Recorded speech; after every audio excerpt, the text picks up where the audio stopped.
नमस्कार। हरियाणा में बुढ़ापा पेंशन को लेकर बड़ा झटका लग चुका है। बुढ़ापा पेंशन रोकने को लेकर एक बार फिर से बड़ी खबर सामने निकल कर आई है। इससे पहले भी मैं जो है वो कारणों को लेकर एक वीडियो बना चुका हूं। आज की जो अपडेट है, विभाग की तरफ से क्या कुछ आदेश हैं, क्या कुछ अपडेट है, पूरी जानकारी के लिए इस वीडियो को आपको अंत तक देखना होगा, तभी आप पूरी जानकारी समझ पाएंगे। इसके अलावा चैनल पर अगर आप नए और हरियाणा से जुड़ी अपडेट पाने के लिए अभी तक चैनल के साथ नहीं जुड़े हैं, चैनल को सब्सक्राइब नहीं किया है, तो चैनल को सब्सक्राइब ज़रूर करें। इस वीडियो को भी ज़्यादा से ज़्यादा शेयर कर दें, जिससे जो भी पेंशन लाभार्थी है या जिसकी पेंशन रुक चुकी है, बुढ़ापा पेंशन जिसकी रुक चुकी है, वो अपना बुढ़ापा पेंशन जो यहाँ पर रोकी गई है उसका समाधान और किन कारणों की वजह से अभी पेंशन रोकी जा रही है, उन सभी चीज़ों की जानकारी जो है यहाँ पर उसको हो सके। मैं इस वीडियो में आपको प्रक्रिया भी बताऊंगा कि किस प्रकार जो है क्या समाधान है, कैसे आप जो है वो अपने बुढ़ापा पेंशन दोबारा से शुरू करवा सकते हैं। तो सीधा इससे पहले जो अपडेट आई है उस पर मैं आपको ले चलता हूँ। उससे पहले जो साथी हमारे व्हाट्सएप चैनल के साथ नहीं जुड़े हैं, हरियाणा जॉब्स अपडेट के नाम से इस प्रकार की फ़ोटो आपको देखने को मिल जाएगी। तो जो साथी नहीं जुड़े हैं वो सर्च करके भी जुड़ सकते हैं। इसके अलावा लिंक आपको डिस्क्रिप्शन में मिल जाएगा, वहाँ जाकर भी आप हमसे जो है वो व्हाट्सएप चैनल के थ्रू आप ज्वाइन कर सकते हैं, क्योंकि हर चीज़ की वीडियो जो है वो नहीं बनाई जाती, तो अन्य अपडेट की जानकारी आपको यहाँ पर दे दी जाती है, तो इसको भी ज़रूर ज्वाइन करें। तो ये आप देख सकते हैं कि पति पत्नी की आय अगर 3 लाख रुपए से सालाने से ज़्यादा है तो पेंशन पर यहाँ पर सरकार कैसे चला चुकी है। विभाग की तरफ से ऐसी जो यहाँ पर बुजुर्ग हैं, पुरुष या महिला, उनकी पेंशन रोकी जा चुकी है। फैमिली आईडी में अधिक आय दिखाकर जो है ये पेंशन काटी गई है। अकेले हम अगर बालसमंद हिसार की बात करें तो लगभग 5,000 से अधिक लोगों की पेंशन जो है वो यहाँ पर रुकी है। कि क्या कुछ कारण रहे हैं वो भी मैं आपको दिखा देता हूँ, किन कारणों की वजह से जो है यहाँ पर परिवार पहचान पत्र में आय बढ़ी और जिसकी वजह से जो है यहाँ पर पेंशन जो है वो रोकने का काम विभाग की तरफ से किया गया।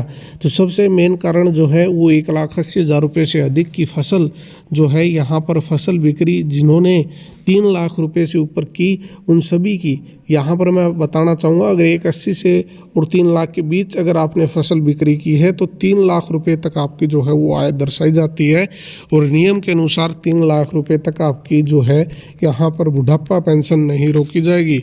यहाँ पर ये स्थिति उन्हीं फैमिली आईडी में सामने आई है जिनमें जो है जो इनकम स्लैब है वो बढ़कर 3 से 5 लाख हो गया।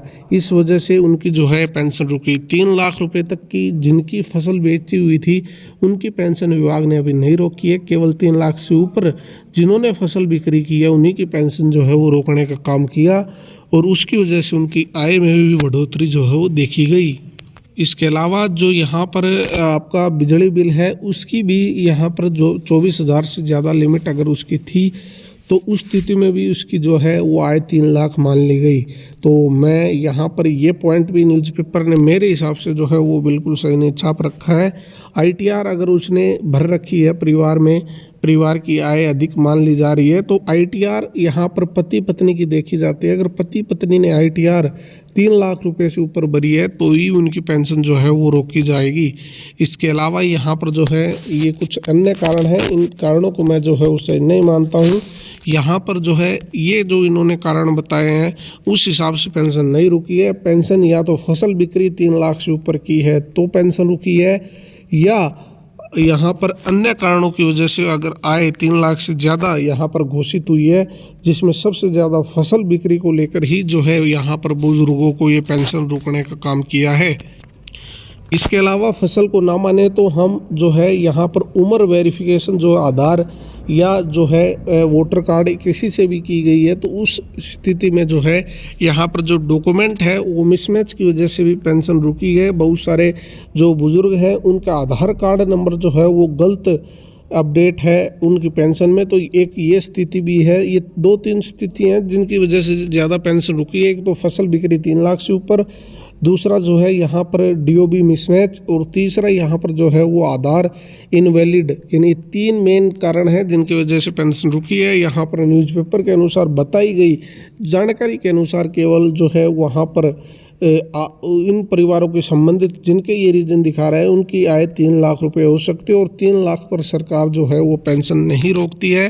3 लाख से ऊपर यानी अगर 3 लाख 1000 यानी जो लिखा हुआ आता है उस हिसाब से, और जो 5 लाख का स्लैब है उसी स्लैब में जो है वो पेंशन रोकी गई है। यहाँ पर जो 5000 का आंकड़ा बताया जा रहा है तो ये एक बड़ा आंकड़ा है। इस हिसाब से लगभग 60 से 70 हज़ार बुजुर्ग हैं यहाँ पर जो सीधा यहाँ पर पेंशन को लेकर जो है प्रभावित हुए हैं।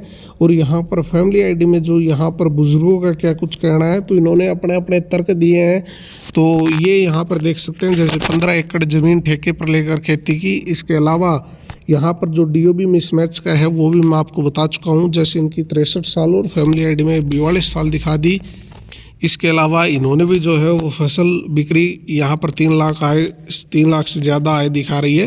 तो ये 3 वैलिड रीज़न है। ये वैलिड रीज़न नहीं है कि प्लाट 400 गज का दिखा दिया तो 400 गज में केवल आपकी 3 लाख रुपए आय मानी जाती है। तो ये कुछ कारण हैं जिनकी वजह से पेंशन रुकी है। और ऐसी स्थिति में अगर आपकी डीओबी मिसमैच है तो आप परिवार पहचान पत्र या जिस भी डॉक्यूमेंट में आपकी जो जन्मतिथि है वो गलत है उसको आप सही करवाएं।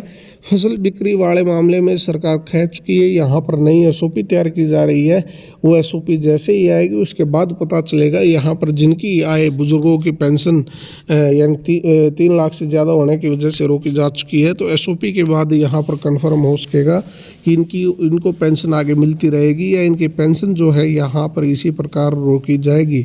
तो ये यहाँ पर सारा सिस्टम जो है वो ऑनलाइन हो रहा है पारदर्शी तरीके से। किसी प्रकार का किसी भी जो है यहाँ पर व्यक्ति का इसमें इंटरफेरेंस नहीं है। सरकार की अच्छी कोशिश है, परंतु यहाँ पर जो है वो बहुत सारे परिवार ऐसे देखने में आता है कि अपने माता पिता के नाम पर जो है यहाँ पर फसल ऑनलाइन करके बेच देते हैं, क्योंकि उनको लगता है कि माता पिता का बीपीएल जो है वो कट भी जाएगा तो कोई दिक्कत नहीं है, उनका खुद का बीपीएल नहीं कटना चाहिए।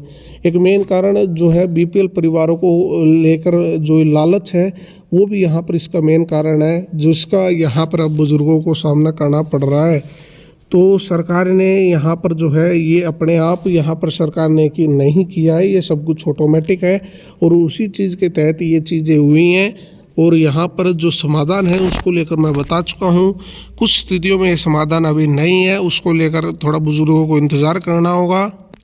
परंतु जिनका आधार कार्ड नंबर गलत है वो अपना आधार कार्ड नंबर परिवार यानी उसमें पेंशन डिटेल में सही करवाए। इसके अलावा जिनकी डीओबी गलत है वो अपने वैलिड डॉक्यूमेंट के साथ अपनी डीओबी जो है यहाँ पर ठीक या वेरीफाई करवाएं। तो ये आज की अपडेट थी जो आप सभी के साथ इस वीडियो में शेयर की।